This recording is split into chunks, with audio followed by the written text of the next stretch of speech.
Pen drive ಕೇಸ್ನ ಬೆನ್ನು ಬಿದ್ದಿರೋ ಎಸ್ಐಟಿ ತನ್ನ ತನಿಖೆಗೆ ವೇಗವನ್ನ ನೀಡಿದೆ. ಇದೇ ನಿಟ್ಟಿನಲ್ಲಿ ಪ್ರಜ್ವಲ್ ರೇವಣ್ಣ ನಿವಾಸಕ್ಕೆ ಎಂಟ್ರಿ ಕೊಟ್ಟ ಟೀಮ್ ಮಹಜರು ನಡೆಸಿದೆ. ಇನ್ನೊಂದು ಕಡೆ ಇಬ್ಬರು ಮಾಜಿ ಶಾಸಕರಿಗೆ ಪೆನ್ಡ್ರೈವ್ ಉರುಳು ಸುತ್ತಿಕೊಳ್ಳುವಂತಹ ಡೌಟ್ ಶುರುವಾಗಿದೆ.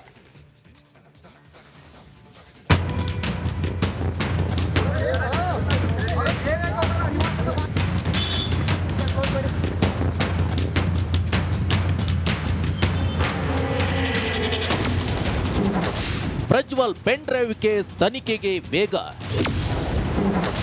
ಹಾಸನದಲ್ಲಿ ಮಹಜರು ನಡೆಸಿದ ತನಿಖಾ ತಂಡ. ಎಫ್ಎಲ್ಸಿ ಜೊತೆ ಎಸ್ಐಟಿ ಅಧಿಕಾರಿಗಳ ಮಹಜರು ಕಾರ್ಯ.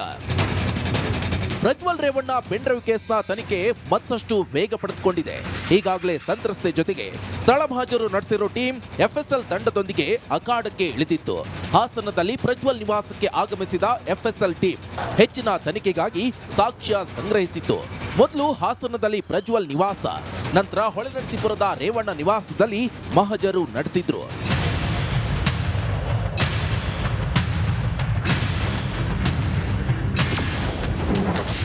ಮಾಜಿ ಶಾಸಕರಿಗೂ ಪೆನ್ ಡ್ರೈವ್ ಉರುಳು. ಪೆನ್ ಡ್ರೈವ್ ಕೇಸ್ನ ಉರುಳು ಇಬ್ಬರು ಮಾಜಿ ಶಾಸಕರ ಕೊರಳು ಸುತ್ತಿಕೊಳ್ಳೋ ಹಾಗೆ ಕಾಣ್ತಾ ಇದೆ. ಒಬ್ರು ಮಾಜಿ ಶಾಸಕ ಎ ಮಂಜು ವಿರುದ್ಧ ದೂಷಿಸುತ್ತಿದ್ರೆ, ಮತ್ತೊಂದು ಕಡೆ ಪ್ರೀತಂ ಗೌಡಗೂ ಸಂಕಷ್ಟ ಎದುರಾಗೋ ಸಾಧ್ಯತೆಗಳಿವೆ. ಈಗಾಗಲೇ ಪೆನ್ ಡ್ರೈವ್ ಹಂಚಿಕೆ ಹಿನ್ನೆಲೆ ಪ್ರೀತಂ ಗೌಡ ಆಪ್ತರನ್ನ ಎಸ್ಐಟಿ ತಂಡ ಅರೆಸ್ಟ್ ಮಾಡಿದ್ದು ಇಬ್ಬರನ್ನು ಕಸ್ಟಡಿಗೆ ತೆಗೆದುಕೊಂಡಿದೆ. ಇದೇ ವಿಷಯಕ್ಕೆ ಪ್ರತಿಕ್ರಿಯೆ ನೀಡಿರೋ ಪ್ರೀತಂ ಗೌಡ ವಿಡಿಯೋ ಇಟ್ಟುಕೊಂಡವರನ್ನೆಲ್ಲ ಅರೆಸ್ಟ್ ಮಾಡೋಕೆ ಆಗುತ್ತಾ ಅಂತ ಪ್ರಶ್ನಿಸಿದ್ರು. ಅವ್ರಿಗೆ ಸಮಸ್ಯೆ ಆಗಿದೆ ಅಂತ ಹೇಳಿದ್ರೆ ಆ ಸಮಸ್ಯೆ ಅವ್ರದಲ್ಲ, ಇಡೀ ಹಾಸನ ಜಿಲ್ಲೆಯಲ್ಲಿ ಇದೆ. ಪ್ರತಿಯೊಬ್ಬರ ಹತ್ರನೂ ವಿಡಿಯೋ ಇದೆ. ಪ್ರತಿಯೊಬ್ಬರಿಗೂ ಒಂದು 2 ಲಕ್ಷ ಜನ 3 ಲಕ್ಷ ಜನ ಅಂತ ನೀವೇ ಹೇಳ್ತಿದ್ರಿ. ಪೆಂಡ್ರೈವ್ ನಿಮ್ಗಳ ಮಾಧ್ಯಮ ಮೂಲಕ ಗೊತ್ತಾಯ್ತು. ಆ 3 ಲಕ್ಷ ಜನನು ತಪ್ಪಿತಸ್ಥ. ನಡಿ ಈಗ ಶುರು ಮಾಡೋಣ. ಕೇಸರಿಯಿಂದ ಮನೋಲ್ಲಾಸ ಮನಸ್ಸು ಮತ್ತೇರಿ ಕುಣಿದಾಡಿದೆ ನೋಡು, ಮನಸ್ಸು ಮತ್ತೇರಿ ಕುಣಿದಾಡಿದೆ ನೋಡು. ಕ್ಷಣ ಕ್ಷಣವೂ ಆಚರಿಸಿ ಕೇಸರಿ ಹಬ್ಬ. ವಿಮಲ್ ಬಾಯಲ್ಲಿ ಹೇಳಿ ಕೇಸರಿ. ಇಷ್ಟೇ ನನ್ನ ಪ್ರಶ್ನೆ. ಬೇರೆದಿನ್ ಯಾವುದನ್ನು ನನ್ನ ಪ್ರಶ್ನೆನೂ ಇಲ್ಲ, ಉತ್ತರನೂ ಇಲ್ಲ. ಯಾವ ನಿಟ್ಟಿನಲ್ಲಿ ಯಾವ ದಿಕ್ಕಿನಲ್ಲಿ ಹೋಗ್ತಾ ಇದೆ ಅನ್ನೋದ್ರ ಬಗ್ಗೆ ಎಲ್ಲರೂ. ಇಷ್ಟೆಲ್ಲ ಚುರುಕಿನ ತನಿಖೆ ಮಧ್ಯೆಯೂ ಸೋಷಿಯಲ್ ಮೀಡಿಯಾದಲ್ಲಿ ಪೆನ್ ಡ್ರೈವ್ ಬಗ್ಗೆ ಸಾಕಷ್ಟು ಚರ್ಚೆ ಆಗ್ತಿದೆ. ನವೀನ್ ಗೌಡ, ಪುಟ್ಟರಾಜು, ಕಾರ್ತಿಕನ್ನ ಯಾಕೆ ಬಂಧಿಸಿಲ್ಲ, ಪೆನ್ ಡ್ರೈವ್ ಹಂಚಿದವರ ವಿರುದ್ಧ ಯಾಕೆ ಕ್ರಮ ತೆಗೆದುಕೊಂಡಿಲ್ಲ ಅಂತ ಪ್ರಶ್ನೆ ಎದ್ದಿದೆ. ಇಂತಹ 10 ಹಲವು ಪ್ರಶ್ನೆಗಳಿಗೆ ಎಸ್ಐಟಿ ತನಿಖೆಯಿಂದಷ್ಟೇ ಉತ್ತರ ಸಿಗಬೇಕಿದೆ. Bureau report, Republic Kannada, Bengaluru. Pen drive ಕೇಸ್ನ ಬೆನ್ನು ಬಿದ್ದಿರೋ ಎಸ್ಐಟಿ ತನ್ನ ತನಿಖೆಗೆ ವೇಗವನ್ನ ನೀಡಿದೆ. ಇದೇ ನಿಟ್ಟಿನಲ್ಲಿ ಪ್ರಜ್ವಲ್ ರೇವಣ್ಣ ನಿವಾಸಕ್ಕೆ ಎಂಟ್ರಿ ಕೊಟ್ಟ ಟೀಮ್ ಮಹಜರು ನಡೆಸಿದೆ. ಇನ್ನೊಂದು ಕಡೆ ಇಬ್ಬರು ಮಾಜಿ ಶಾಸಕರಿಗೆ ಪೆನ್ಡ್ರೈವ್ ಉರುಳು ಸುತ್ತಿಕೊಳ್ಳುವಂತಹ ಡೌಟ್ ಶುರುವಾಗಿದೆ.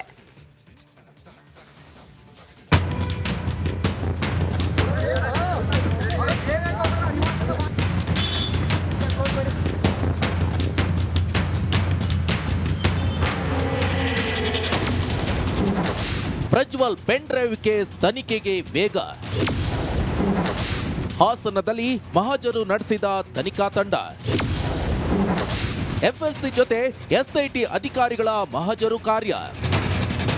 ಪ್ರಜ್ವಲ್ ರೇವಣ್ಣ ಪೆನ್ ಡ್ರೈವ್ ಕೇಸ್ನ ತನಿಖೆ ಮತ್ತಷ್ಟು ವೇಗ ಪಡೆದುಕೊಂಡಿದೆ. ಈಗಾಗಲೇ ಸಂತ್ರಸ್ತೆ ಜೊತೆಗೆ ಸ್ಥಳ ಮಹಜರು ನಡೆಸಿರೋ ಟೀಮ್ ಎಫ್ಎಸ್ಎಲ್ ತಂಡದೊಂದಿಗೆ ಅಖಾಡಕ್ಕೆ ಇಳಿದಿತ್ತು. ಹಾಸನದಲ್ಲಿ ಪ್ರಜ್ವಲ್ ನಿವಾಸಕ್ಕೆ ಆಗಮಿಸಿದ ಎಫ್ಎಸ್ಎಲ್ ಟೀಮ್ ಹೆಚ್ಚಿನ ತನಿಖೆಗಾಗಿ ಸಾಕ್ಷ್ಯ ಸಂಗ್ರಹಿಸಿತ್ತು. ಮೊದಲು ಹಾಸನದಲ್ಲಿ ಪ್ರಜ್ವಲ್ ನಿವಾಸ, ನಂತರ ಹೊಳೆನರಸೀಪುರದ ರೇವಣ್ಣ ನಿವಾಸದಲ್ಲಿ ಮಹಜರು ನಡೆಸಿದ್ರು.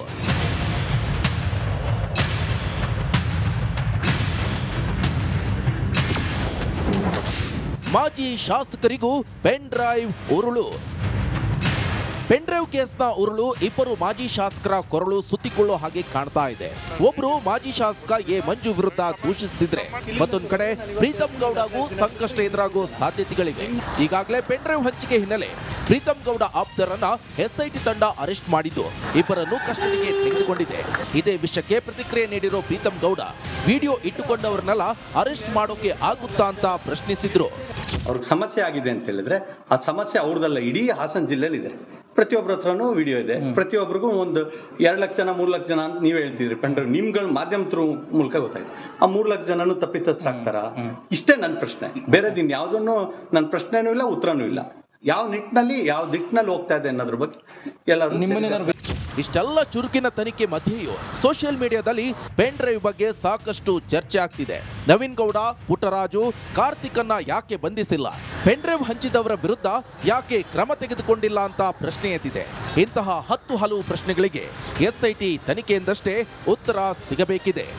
Bureau report, Republic Kannada, Bengaluru.